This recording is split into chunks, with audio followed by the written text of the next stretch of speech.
invocation. Dear Lord, we come before you tonight, gathered to once again conduct the business of the people of the city of Jefferson.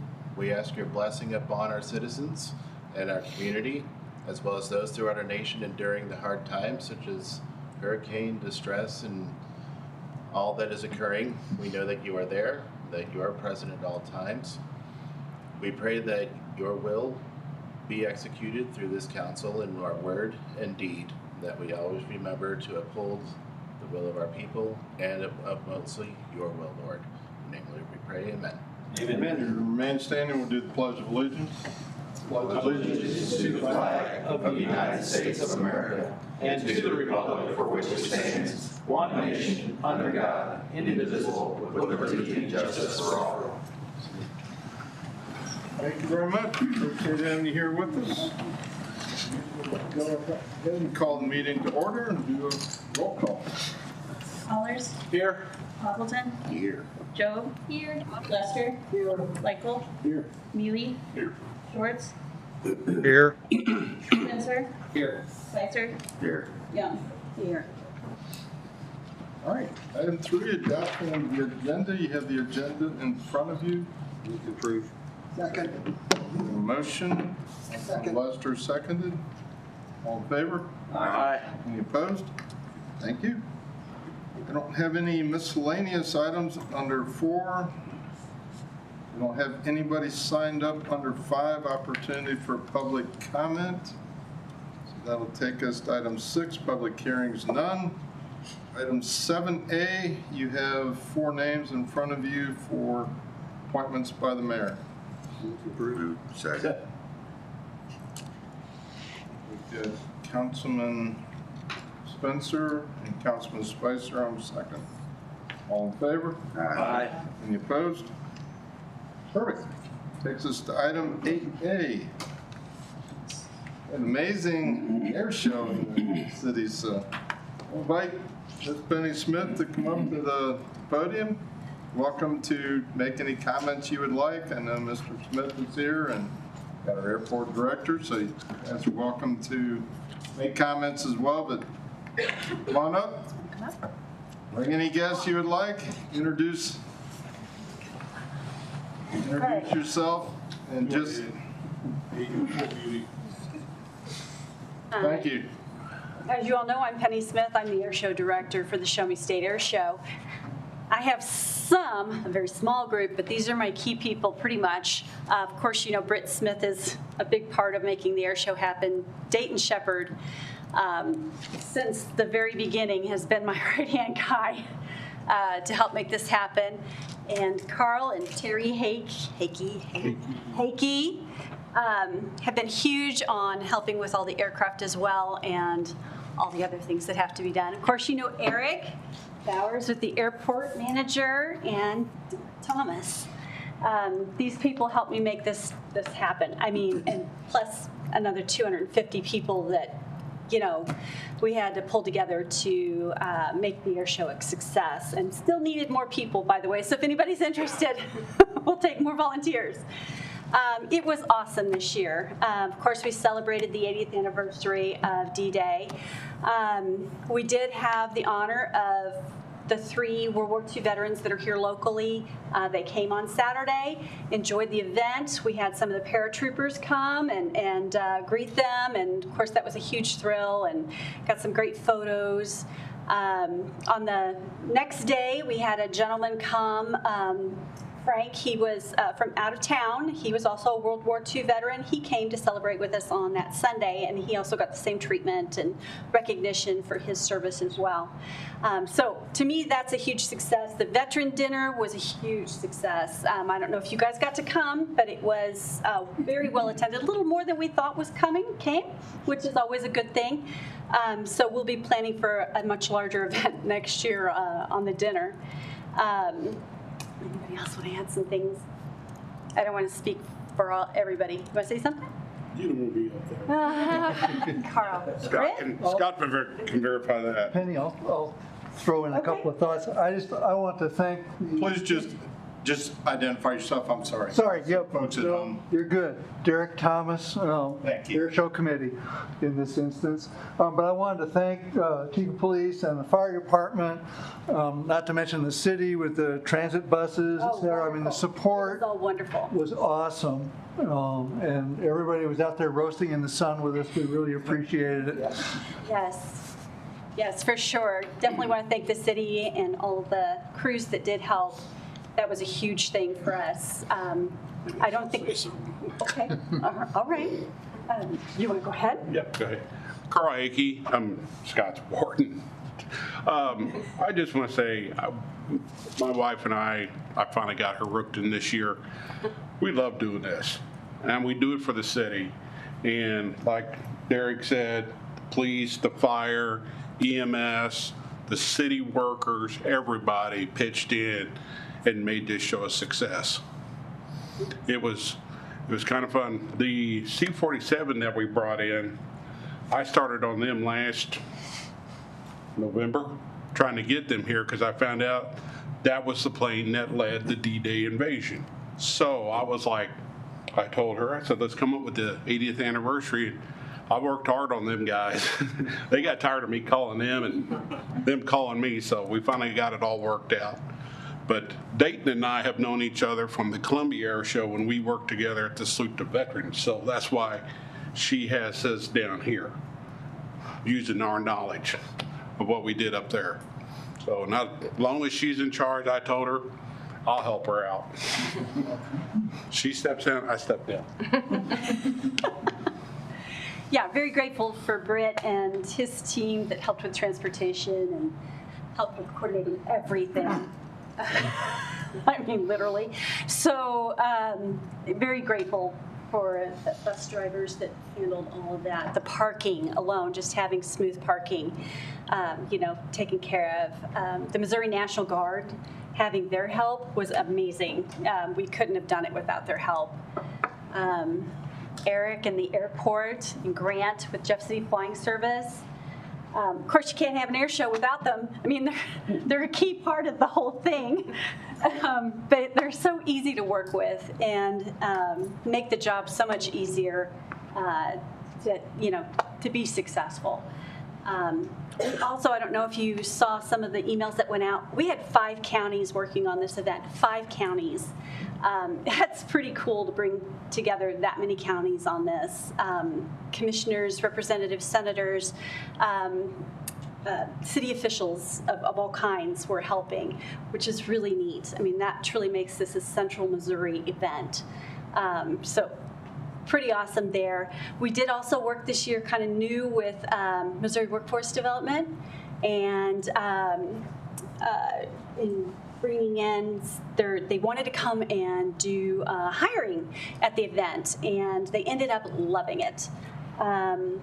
Amy Sublet, Shauna Kerperin, I think I'm saying that right? Kerperin, okay. Were wonderful to work with. Paula Benny, she helped out tremendously. She helped pull everything together. Gary Plummer with JCMO Live Grow Home in the chamber. It was huge. I mean, it doubled everything that we had and made it such a much bigger success, and they were thrilled with the turnout and the interactions that they had with all the vendors as well. So I think it was just a much bigger, better year this year, and hopefully again next year. We'll just keep growing. Does anybody else have something to say? Oh my gosh. Really? Okay. I will, Penny, I will. Okay. Dayton Shepherd, as she said, I help her and all. And just for your information, we have already started getting quotes from aircraft teams and all for next year. Next year. And all, so it's already in the works. Yeah, it started a few months ago. Yep. Yeah. September 13th and 14th next year. Be there or be square. We appreciate all you've done in 2 years. I remember going to those early meetings last year, and what you've been able to accomplish in 15 months is unbelievable. 18 months. And I know your time has been longer than that, but the time I've been involved with it. Before we even had the show this year, we're working on next year's. That's a good plan. That's how long it takes. They had to throw me off of the D-Day aircraft. They were bumping up to the time where everything else was starting, but that was awesome to be in that history and be able to stand there for a few minutes and imagine what was going through those young guys' minds as they were, some of them realizing they weren't coming back, what they went through. So. I was privileged to take a ride on that C-47 with my wife and my son, who's in the Air Force, and his girlfriend, and just sitting there thinking 17, 18, 19-year-old boys getting ready to jump out into darkness being shot at. I'm like, more power to them. No wonder they were called America's Greatest Generation. Yeah, and people haven't watched Eisenhower's speech to those folks before they left. I mean, it's amazing. They knew what the fate was going to be for some of them, so it was a thrill to stand in there. So thanks for all you have done. The volunteers were amazing. I heard no grumbling when I was out there. You know, I'm sure there were folks that had comments, but I mean, people were having a great time. Mr. Smith, your staff, and Mr. Bowers, I mean, everything at the airport was spotless and ready for a crowd, and they did a nice job afterwards, so thanks. Any other comments from council? Yes. Councilwoman Young? Thank you. Doctor? Well, I just want to personally say thank you all and congratulations. I wore a different hat that day as director of State Fair Community College, and from beginning to end, it was seamless with the process of me getting on board.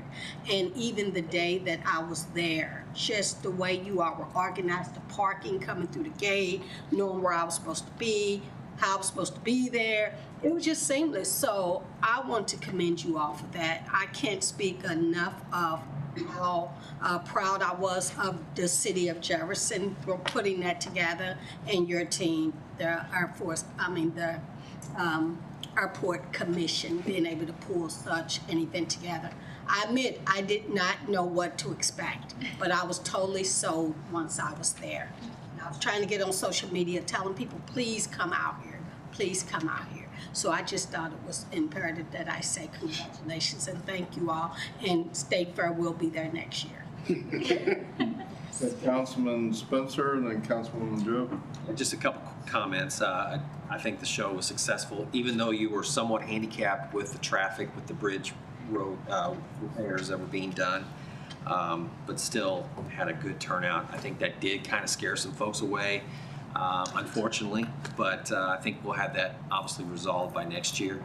And just real quick, do you have any merch left that people can get purchased from you? Yes, we do still have T-shirts. Where they could go to get that? Yeah, on our website. If you just go to showmestateairshow.org, you can order T-shirts and get those still for this year. Yes, thank you. Thank you. Well, I also just wanted to say thank you because I know it's a lot of logistics to pull all of that together, and things don't happen seamlessly without a whole lot of effort behind the scenes. So you did very well, and also. All over town where people could see it, there were people gathered, there were people with cameras, people were recording it, there were people downtown. We went to Central Dairy because I got in the summer in there. And people were watching it at Central Dairy, so it wasn't even just there, it was all over town, and people were really impressed, so thank you. Yeah, I do have an economic study that I still have to go over yet. I just got it before I came here, so I haven't had a chance to look, but the numbers are looking pretty good. We had more than last year, believe it or not, so that's great to know. And I agree with you. You could see it in town on Thursday. They were taking off, I guess, doing their practice, doing a hard bank and coming right over our building. I said, oh, that's pretty cool. I haven't seen them that close. You can see them well from downtown. Councilman Mealy. Well, I just wanted to say thank you all. Penny, I didn't see you when we were all out there, but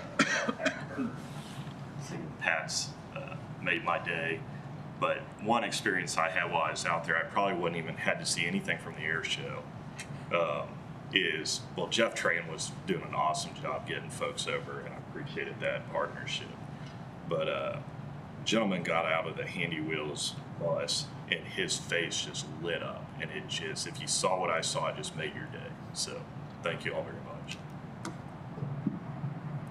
Councilman Allers. I want to say thank you. I got to take my grandson over there Saturday morning. We got there a little early and already the line and all the cars parked it in. You know, the buses started coming in, just shoveling. People are like, holy cow, it was fascinating. My grandson really loved the helicopters part. His dad was up at Whiteman doing his weekend up there. He's in the Air National Guard, so it was great to bring my grandson up there. The thing that really I loved the most was the testimonials on the big screen with Coach Atkins and those gentlemen. Yes. That was awesome. I mean, there's a lot of people when they first came on just stopped and just started listening to it all, and the young kids asking the questions. That was what a great experience that was. So just thank you all for everything. Had such a great time. Wonderful. One of our goals was to try to tie all the schools into the event as much as possible, and luckily, a lot of them were very cooperative in letting us do that. Yeah. So September 13th through 14th, 2025? Yes, sir. Yes, sir. We'll look forward to it. Thank you very much. Thank you. Thank you. Congratulations. All right, that'll take us to item 8B, our financial update. Cover. Thank you, Mr. Mayor. So the first set of reports on the financials are the sales tax. All sales tax collections were under the projections for the receipt period of September 2024. We will continue to monitor through the remainder of the fiscal year. We have 3 more receipt periods. We received the October receipts today, actually, and all collections were over their projections, but I will say they're nothing too substantial. That I still think we need to be cautious in the next couple periods. The next one is the revenue model. Nothing of note here. We are currently over projections in all categories except charges for services. The next one is fund balance, and this reflects potential supplementals for some expense accounts that are over budget. We are going to try and cover these shortages with savings from other accounts. This also reflects the $1.2 million supplemental for self-funded health insurance, and we will not have that final number for several months. All right, seeing no comments. Thank you very much. All right, that takes us to announcements. We'll go to admin committee. We just had a meeting.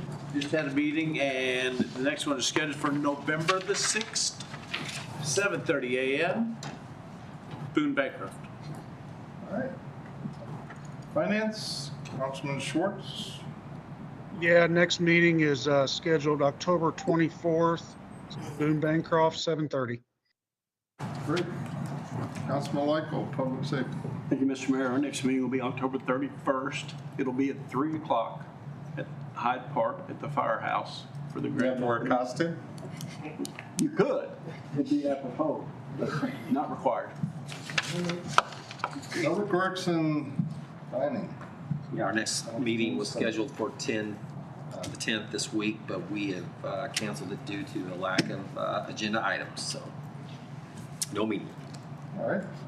I only had one thing I was going to announce on. I had the privilege of attending a Elias Cap City football game Friday night, and then I spent the rest of the weekend at Lincoln University and had a great time. Dr. Mosley was very generous. We started off, this was on Thursday, the days are blending together, with the groundbreaking for the new nursing school in the complex there at Lincoln. Amazing opportunity for our city, and as folks know, we've got $500,000 invested in that project.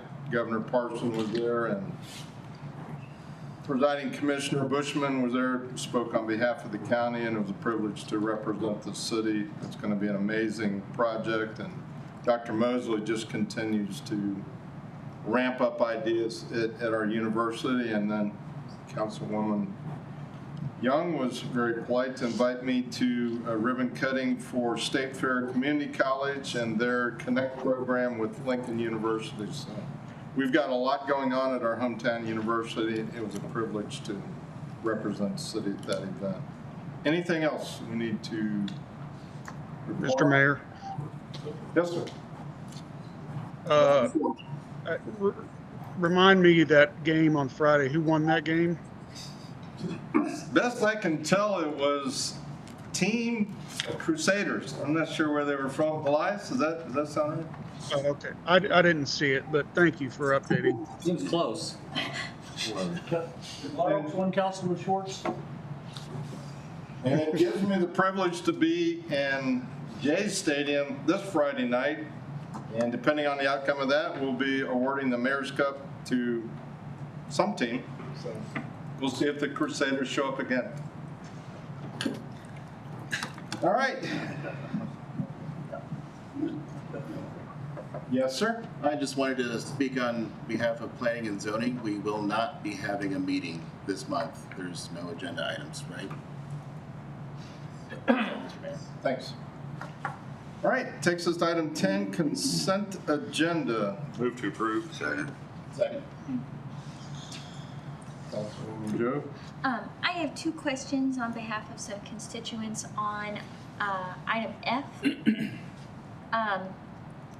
They were wanting some clarification on the record, they might be watching, on demolition of the wall at the penitentiary. Is that due primarily to the river market, or is that due primarily to dividing? Well, I think it's connected to probably all those things. So the demolition of the wall is always something that's been part of the MSP project. So it's always been budgeted for in previous kind of iterations of a projected project there. The removal of the wall there, though, would go hand in hand with the river market construction, but is really kind of, I think, part and parcel to the plan of removing portions of that wall, as reviewed and I think approved by OA. At this point, I think they're in conversations with our other state agencies to make sure that the portions that we do demolish is fits within their plans for the preservations of other parts of the site. So we're in conversations with all those groups to make sure what we're taking down is kind of in line, I think, with what everyone's expectations are.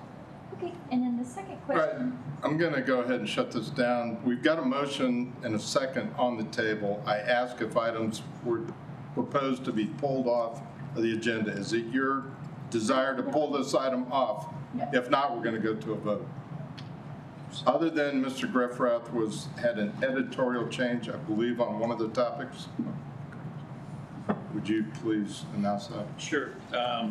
In the packet, the subject is actually to authorize acceptance of an outdoor infrastructure grant acceptance that was misidentified on the packet document. And I will get that corrected and sent over in the morning. But other than that, it's authorized for acceptance. Which item is that on? 10C. Item 10C. See, you're good. All right, you have the consent agenda in front of you with the editorial change. All in favor, say aye. Aye. Any opposed? Thank you. Item 11A, bills introduced 2024-043. An ordinance of the City of Jefferson, Missouri, amending the 2023-2024 budget of the City of Jefferson, Missouri by appropriating funds within the general fund. Mr. Mayor, this bill will approve a budget amendment in the amount of $250,587.13 to recognize revenue received from tax liens on Capitol Avenue properties to offset costs associated with the acquisitions and the demos of the properties. This was approved by the Finance Committee to come before full council. Discussion, seeing none, that will take us to 2024-044. An ordinance of the City of Jefferson, Missouri, amending Chapter 35, the zoning code, and Chapter 33, the subdivision code. Mr. Smith. All right, thank you, Mr. Mayor. So what you have in front of you is a proposed package of text amendments that mostly affect the zoning ordinance, although it does touch on our subdivision code as well. This is kind of a package of what I would say kind of 7, even though there's 9 total text amendments that really was born out of our planning staff's kind of initiative to start reviewing the zoning code for potential amendments that could pertain to identifying and mitigating any concerns that some of the zoning code might be, negatively impacting housing and growth within the city.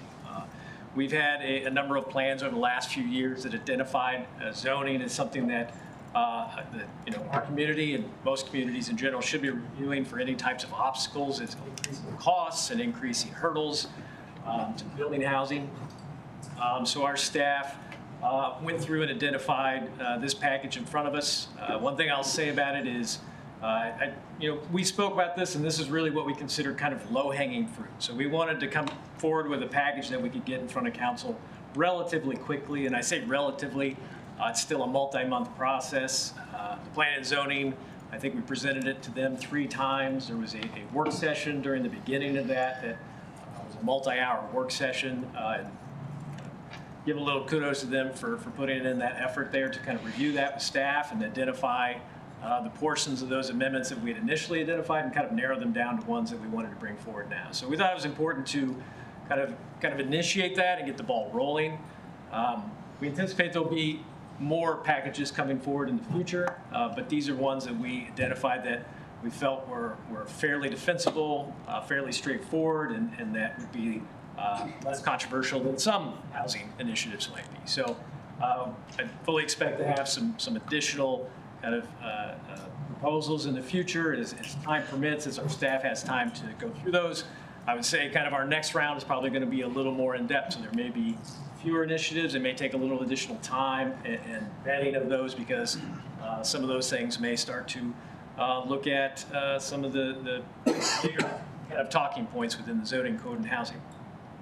So with that said, I want to go through these real quick. Not real quick, but if there's any questions on these, if there's further explanation, please let me know. But I'll highlight kind of those 7 areas. And really, I've kind of divided them, I think, just mentally into kind of 3 different groups. There's some that are really addressed to kind of removing some of those hidden costs to multifamily development. There's some that's kind of expanding housing choice and housing options within the community. And then there's some other ones that maybe don't directly address housing, but they are things that staff has witnessed over the past that either has gone through the Board of Adjustment and with variances that were granted for things that the community is kind of saying in that regard that, hey, we need to look at these things to see are we aligned with what the community wants and with what council wants. So we'll start off with those, and I'll kind of go through these 7 here. And I will say, kind of start off this conversation that we don't look at any of these 7 as any type of silver bullet that's going to fix the housing issue overnight. I think having the housing conversations, I think everyone's fully understood that it is a wide swath of things that need to be addressed when it comes to housing. This is kind of one piece of the puzzle, kind of one tool in the toolbox, and we'll kind of keep working on that to make sure there are other things that we can bring forward that kind of help move that along. We'll absolutely keep doing that. So to start off, so section 1, this does pertain to multifamily, and so really, if you're kind of reading through some of that literature, one of the big things what they talk about with multifamily is kind of those hidden requirements that cities put on development that kind of increased development costs, increased land costs, increased costs that then are passed on to tenants. So what we see here is a requirement within this section. A couple things. One, it requires a certain amount of open and usable open space within a project. So it actually requires 25% of a multifamily development to be set aside as open space, and that's in addition to any setback area. It's in addition to any required landscaping area. The other portion of section 1, too, is a requirement for a amount of separation that's above and beyond sometimes what the building code requires. So the requirement is that buildings within one lot, multifamily, if you have multiple buildings, is that they must be separated by 15 feet plus 5 feet for every story. And so you could wind up within a multifamily development where the buildings on the site are required to be further away from each other than they are from a building that's on a separate lot. So anytime you increase that distance in between buildings, you're increasing the land necessary for those developments, and you're increasing the cost for those developments overall. There's many good reasons to require a minimum separation, but we typically look to the building code for kind of safety reasons for separation. So what this would do is remove the zoning requirement for that kind of sometimes goes above and beyond that, and allow kind of the safety aspect to dictate the separation of those buildings. And again, there's absolutely nothing wrong with wanting to have open space and recreational areas within multifamily.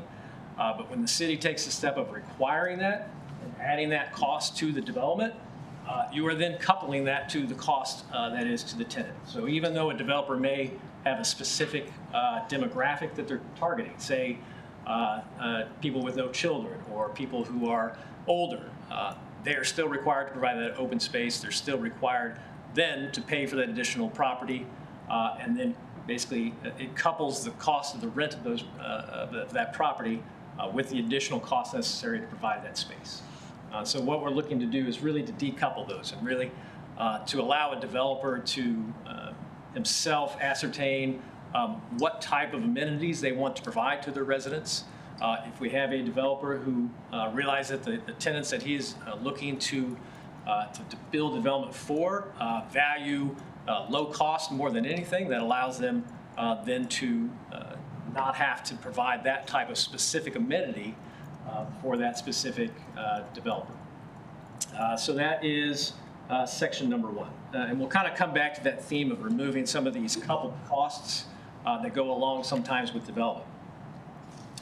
Section 2, this is a little bit different. So this is in regards to flag lots. So if you're unfamiliar with what a flag lot is, typically residential development is developed along a street. So you have a lot and it fronts a street. A flag lot is called that because it resembles a flag. And so instead of having a 60-foot frontage on a street, you might access your lot by a small corridor that then goes back behind another house, and the house is kind of a second tier lot. So there's a small flag pole to get to your lot, and then your lot's behind there. So sometimes we call that kind of double loading a street, right? Because you have more houses on a certain street than you would if it was a 60-foot frontage for each home. Some communities don't allow that. It is very helpful, though, in certain regards, especially when you consider topography. It might be very difficult to do a traditional development with a grid pattern street or even curvilinear streets with the type of topography that may make it difficult to put in kind of 2 streets with your traditional fronting of houses on each one. So there's definitely value, and there's definitely a time and a place for tier lots, and we're not necessarily debating whether they're good or not. We do permit them. What we're looking at tonight is the width of the lot, or width of the flagpole that allows you to get to a lot. And this is actually very practical. We've had this come up many times within a development. We'll have a 60-foot wide lot or a right-of-way that might have been set aside for a street extension, but for reasons, sometimes, again, topography, a street extension wasn't possible there. That 60 feet, though, would be enough to allow a basically splitting of it. If the requirement for the flag was 30 feet, we could have 2 30-foot flag poles leading to 2 lots. Our minimum right now is 35, so it practically creates a problem sometimes when we run into these situations, which we have before. So it's a small change. We don't think there's any specific negative impacts to reducing the flag portion from 35 to 30. But it would allow sometimes a little easier conversion of some of these lots into these flag lots without having to possibly go through the variance process or acquire more property from neighboring property owners. So that's our second proposed text amendment. The third goes to a little bit back to what I talked about on the first one. So it's a separation requirement. So the zoning code requires a 10-foot separation again between accessory structures. Again, we're going to say we're going to take that out of the zoning code and let it live in the building code. That's generally where the building safety is addressed. So instead of having it in 2 places where if you had certain circumstances, sometimes the building code might allow something less than 10, you still have to then address the zoning code requirement of 10, which requires going through a variance process. So we're not necessarily saying we want anything to be unsafe.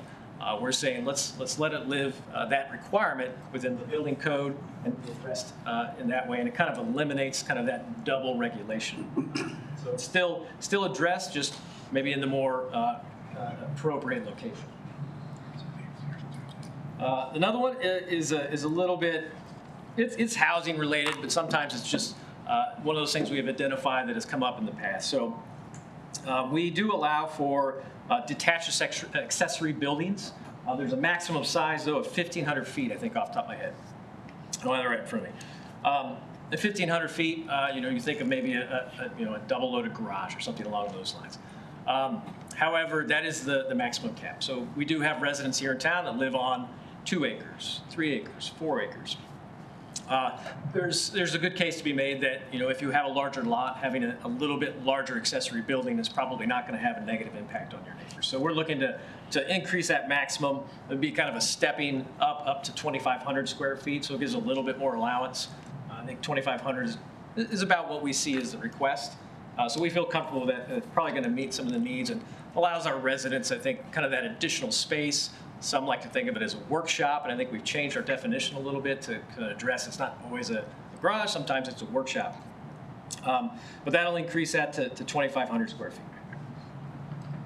The next one is certainly a housing-related text amendment. And this is something that has actually come up within the last year, and I think it's actually a suggestion we've heard from, I think it was council, maybe even planning and zoning.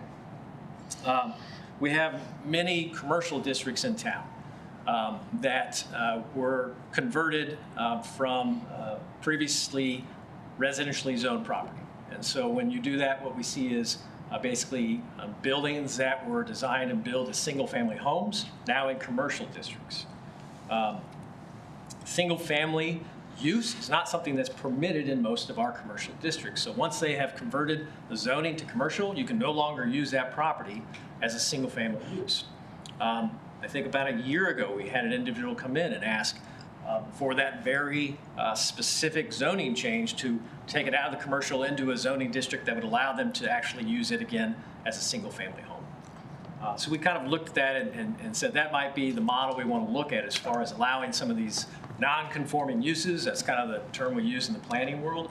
And there's a lot of push there to also, I think from that planning sector, is to be a little more flexible with your non-conforming standards. Many times, if something was used as a certain way and the zoning changed and it's stopped being used in that certain way, there is no going back. You can't reverse back to that.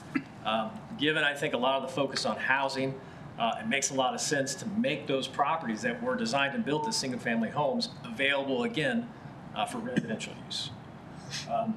That's not something I'm familiar with and a lot of communities doing. I shouldn't say a lot, but there are definitely examples of that. And I think, again, it goes to that trying to be a little more flexible with how we approach buildings and uses that were there before and then have somehow changed over time. But what we're hoping it does, though, is open up some more opportunities for housing in these areas where, for whatever reason, they have not been able to establish a commercial presence in a building. It's not being used. Well, now maybe there is a desire to have a residential use there. And so it might increase the investment in that property. Sometimes you can, on the other side of that, run into issues with having residential in the middle of commercial districts. But it's not something in this case where individuals buying these properties for residential purposes are going to be unaware of the situation. And a lot of that kind of change, I think, of perspective over time when it comes to separation of uses is saying, well, maybe we got a little too severe with separating things so completely. So this is kind of, I think, a step in the right direction to allow in some of that kind of mixed use approach maybe in some of these areas. And so we're expecting hopefully to see some additional conversions in those areas. And so it's usually kind of in the I'd call the historic South Side area, East High Street. There's some areas there that have some structures there that will probably then be allowed for residential use. The next one is the reduction of parking requirements for multifamily. And this goes very much back to what I was talking about previously with kind of trying to decouple those unneeded costs from the cost of renting properties. So there's quite a bit of focus on parking in particular when it comes to multifamily. So we have a requirement where every basically dwelling unit requires 2 parking spaces on the site. No allowance for different types of units that might require less parking. And so what happens then is when a developer builds a structure and builds the minimum amount of required parking, all the units, all the tenants renting in that building essentially now are paying for all that parking, whether they use that parking or not. And so really it is by reducing this, and again, we didn't want to get too dramatic, so we reduced it from 2 units, or 2 parking spaces per unit to 1.5 per unit. And that's only going to apply for buildings that exceed basically 5 units within a building. Because once you start getting a little larger, you get a little bit of that benefit of mass and scale where, you know, eventually some of those people living in that building are probably not going to have cars, or they're only going to need one space, so you get a little bit of that kind of park sharing, right? Smaller buildings, it's a little harder to be certain of that. So we looked at the larger buildings and targeted them for hopefully some potential parking reductions that could hopefully reduce some of those costs, again, of constructing multifamily. We also added a specific then carve out for studio apartments. So studio apartments, again, typically when you look at the generation of parking and traffic coming from those, we felt very confident that just 1 parking space per unit when it's a studio building should suffice in those cases. And again, this is kind of going back to saying these are absolute bare minimums, and that's what the city really is trying to establish. What is the minimum that we feel apartments need? Developers can certainly build more parking if they think that the clientele that will be renting from them needs that and has a desire for that and has the resources to pay for that. But there are others that may recognize we need to reduce the cost for our tenants. So a little bit less parking will be helpful in that regards. The last one too, this is a little bit about allowing some additional building forms. So we allow single family attached, and if you're not familiar with that, so basically single family attached is like townhomes. The distinction there is each unit's on a separate lot. So duplex is 2 units on 1 lot. Single family attached, they're all on separate lots. We limit, though, the number of attached buildings to 2. So I'm sure many people are familiar with seeing kind of row homes or townhomes where there could be 3, 4, 5 all together, each probably owned by a different individual. We had a cap at 2. And so this one for us is a very, very kind of straightforward, easy thing. Many communities allow a large number of those to be attached in a row. We decided, we looked through some and there were some limits, so just from an aesthetic standpoint, we went ahead and put a cap on that at 6. So that allowed some additional kind of flexibility for developers if they're looking to kind of maximize, I think, the building there. They can put 6 units next to each other as a single family attached. So that's maybe a little bit more detail than you were looking for, but that's essentially the 7 amendments that we're presenting for consideration. With that, I'd be happy to answer any questions. Thank you very much. Questions? Councilman Leichel. Thank you, Mr. Mayor. Just, and not that you would go through each one of those and answer this somewhat of a rhetorical question, but are there any, do you anticipate any unintended consequences by any of these that could be impactful? Well, the answer is no, because if I anticipated unintended consequences, we would address it. But that does sometimes happen. And so I think my response to that is we try to be dynamic in this regard. I think a lot of times the zoning codes look at it very static. You can't change it, it's set in stone. But I think this kind of shows that we're willing to go in and look at that and propose changes. Sometimes it does take a few months to get through, but if there are some of those, we can address those. We bring them up with planning and zoning and try to correct those. Councilman Hazelton. I want to thank you and your staff for putting this together, and for all the folks on planning and zoning for putting the extra hours, and I'm sure the sandwiches helped. But this is part of the message that again, Jefferson City is open for business, and we had to go back to the books and figure out what we're doing that's counterproductive to our growth and getting developers here. We have to get out of our own way. So thank you for helping us start that process and bringing this forth tonight. I like that phrase. Business. Yeah, I've heard that somewhere before. And I'll just use it again to just kind of also kind of plug the housing strategies plan that we're involved with. We fully anticipate that hopefully could lead to some more specific zoning change recommendations, and so we'll certainly be involved in that process, and our staff will be reviewing that to add that to our plan. Just curious, do you know when was the last time that zoning codes were looked at in any depth? I don't know if I can answer that off the top of my head. I know our planning manager has gone through a few text amendment projects. I think generally they're focused on certain things. I think they've done some things in the past. It's not since I've been here, but I think they do try to kind of keep abreast, I think, of some of the challenges that come from the zoning code and try to address those in the past as well. Councilman Mealy. Thank you. In your process, did P&Z solicit stakeholder feedback? And if so, just maybe briefly discuss what positive and then what negative feedback was received. So the answer to that is no, and it was kind of, that was intentional. Like I said, kind of at the beginning, we wanted to try and target things that we, from our experience, were pretty straightforward, that didn't require a lot of probably discussion and in this case, public feedback.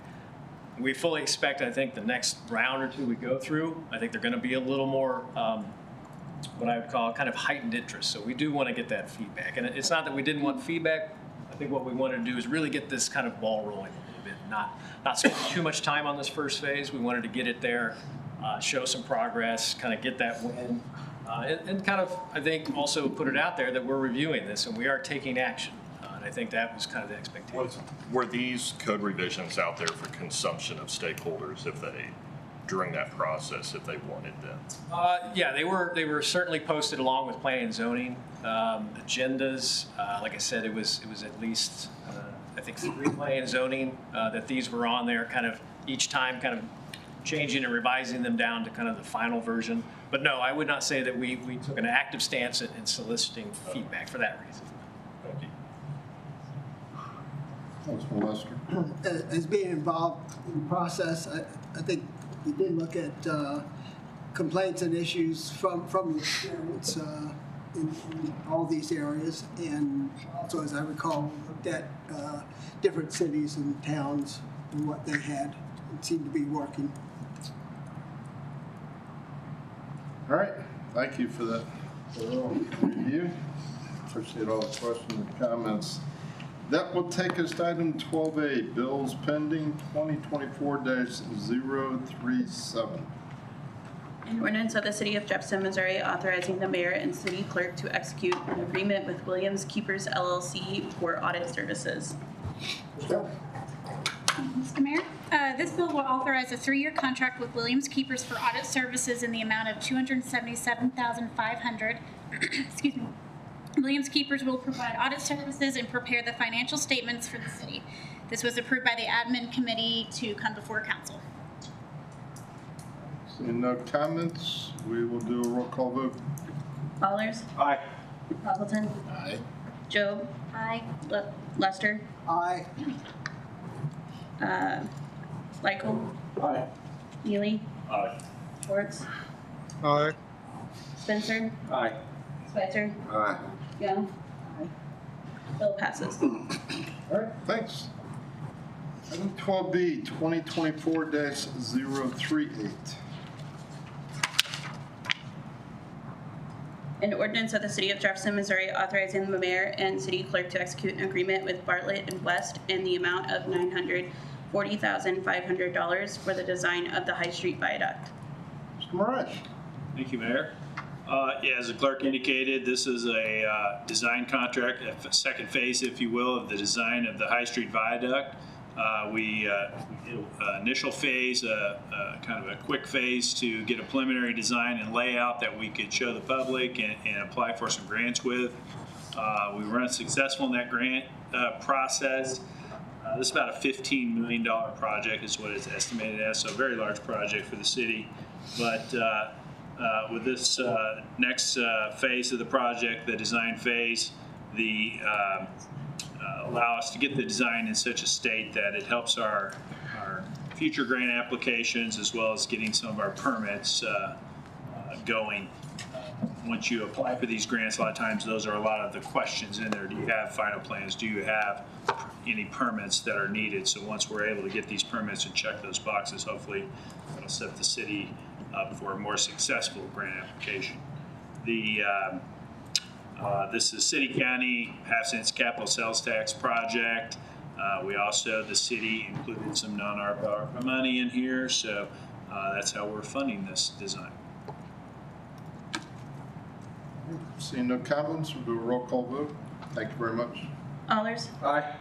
Appleton? Aye. Joe? Aye. Lester? Aye. Michael? Aye. Mealy? Aye. Schwartz? Aye. Spencer? Aye. Spicer? Aye. Young? Aye. Bill passes. All right, that takes us to 2024-040. An ordinance of the City of Jefferson, Missouri, authorizing the mayor and city clerk to execute a $387.48 agreement with the Missouri Highways and Transportation Commission for the Metropolitan Transportation Planning Services for the period of November 1st, 2024 to October 31st, 2025, reflecting consolidated planning grant funds as approved in the Campo fiscal year 2025 Unified Planning Work Program. Mr. Smith. Yes, thank you, Mr. Mayor. So this is our annual authorization for the Consolidated Planning Grant. Comes from the Missouri Highways and Transportation Commission. It is used to fund our long-range transportation planning done by Campo, which is our local NGO. The amount of the grant, $387,000. There is a local match. It's 20%. 15% of that is paid for by the city, which amounts to approximately $96,000. The remaining 5% is covered by Cole County.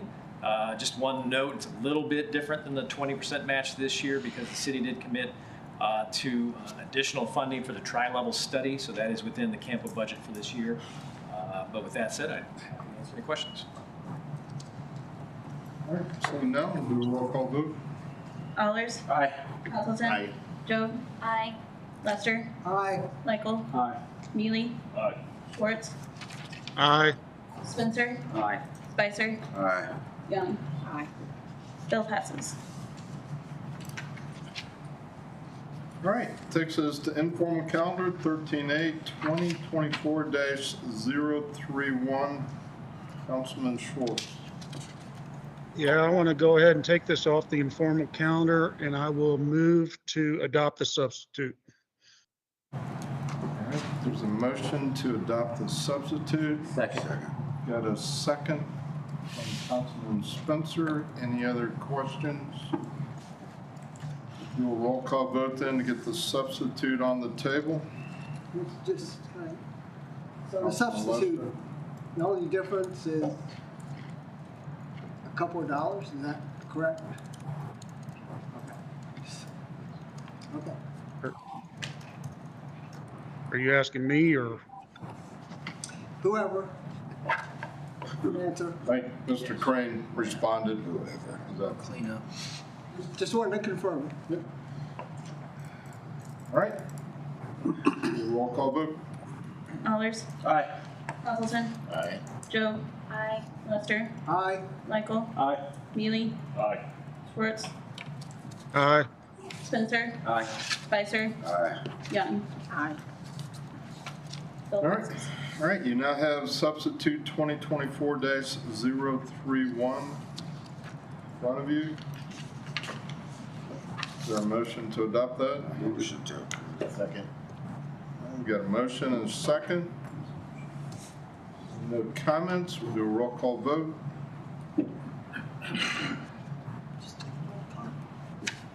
Okay. Allers? Aye. Appleton? Aye. Joe? Aye. Lester? Aye. Michael? Aye. Mealy? Aye. Schwartz? Aye. Spencer? Aye. Spicer? Aye. Young? Aye. All right, motion passes. Thanks to the council, thanks Councilman Schwartz for your work on the budget. Takes us to item 14A, resolutions, resolution 2024-23. Need a Mr. Molman? Thank you. Sorry about that. So this, You want me to read it? I Okay. think we're gonna A resolution authorizing the city clerk and mayor to enter an equipment housing license agreement with Google Fiber Missouri LLC. Mr. Hall. Thank you. So this resolution would approve a license agreement with Google Fiber for equipment housing hut to be located at the southeast corner of the intersection of Stadium Boulevard and Monroe. So this is land that is owned by the city that is currently under no real use, and so we thought this was a good site for Google Fiber to take a look at. They agreed that this was a good site, and so essentially this is a hub for many of their fiber connections to kind of meet up, and there'll be some technology equipment inside the hut that assists with their networking. So the rate is $8.50 per square foot annually. That equals about $13,600 a year annually for this license, and also includes a 2.5% annual increase as well. So I'd be happy to answer any questions. Questions of Councilman Mealy? Thank you. Do we have a map of the location? We can all see exactly where this land that you're talking about. There's not one included in the. There's not one included in the packet. Why not? It's at the immediate corner of Stadium and Monroe. I'm not sure why there's not. This went through committee. Apologies if that's information that would additionally be more helpful. We'd be happy to provide that to the city council. I think I know where it is, so yeah. Yep, thanks. We have a motion to get this on the table. $3. Did you have a question, or are you making a motion? Nothing Well, else. Councilman Spike. My name is spelt wrong on the, that's all I have to say. That's all I want to say. Councilman Spicer made a motion to get it on the table. I think I heard Councilman Hazel. They spelled my name wrong. There's no E after the R. Sorry. So you'd like to have your name correct on the final document? Yeah. I thought I would have to turn my mother over to. All right, we've got a motion. We've got the resolution in front of you, Councilman Lester. Question. How's that rate get established? Is that So we based it on a couple of different things. So we sought some quotes from our real estate professional. It was hard finding comps to give a trustworthy comparison, a meaningful comparison. And so essentially what we went on was, we have various types of leases throughout the town. And so, really we were trying to figure out what's a good rate compared to other leases that we do. We do airport hangar leases, we do tower leases, which are particularly apropos. Did some reductions based on some of the impacts. So, this doesn't have a 100-foot tower on it, it's a 10-foot shed. But essentially, the final number really came together as negotiated. So they had a number that we had in mind, we had a range that we had in mind, and we were able to come to a mutually agreed to number. So we had some inputs, but nothing as formal as we generally would have on this type of situation. But this is a very unique situation, unique piece of infrastructure. It's not occupied at all, so there's some reduced impacts, on usage as well. So I think we came to a figure that is very defensible. We just came to it at a pretty non-traditional way. But ultimately, it's kind of this traditional fair market value. It's a price that two willing but uncompelled people are come up with at a mutually agreed to rate. just curious, how far were you apart at the beginning? Actually, very, very close.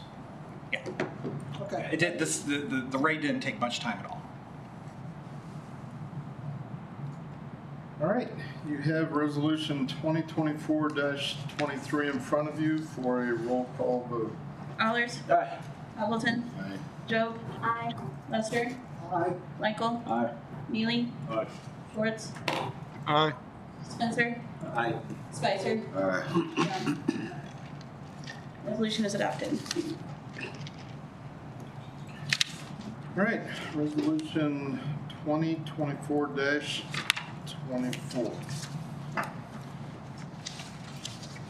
A resolution authorizing the city of Jefferson to apply for a $70,340 game time playground grant. Thank you, Mr. Mayor. As stated, this resolution would authorize a grant application for new playground equipment at Bender Park in the amount of $70,340. This would be a 50-50 match grant with the total estimated cost of the equipment at $140,680. This playground would be relocated near the pavilion. In 2022, the former wooden play structure was removed over by the tackle shop due to safety concerns and age-related wear and tear. I'd be happy to answer any questions. Councilman Spicer, do you have a motion? To approve. Second. A motion from Councilman Spicer, second from Councilman Lester. Any questions, comments on resolution 2024-24? All right, do a roll call vote. Allers. Aye. Appleton. Joe. Aye. Lester. Aye. Michael. Aye. Neely. Aye. Schwartz. Aye. Spencer. Aye. Spicer. Aye. Young. Aye. Resolution is adopted.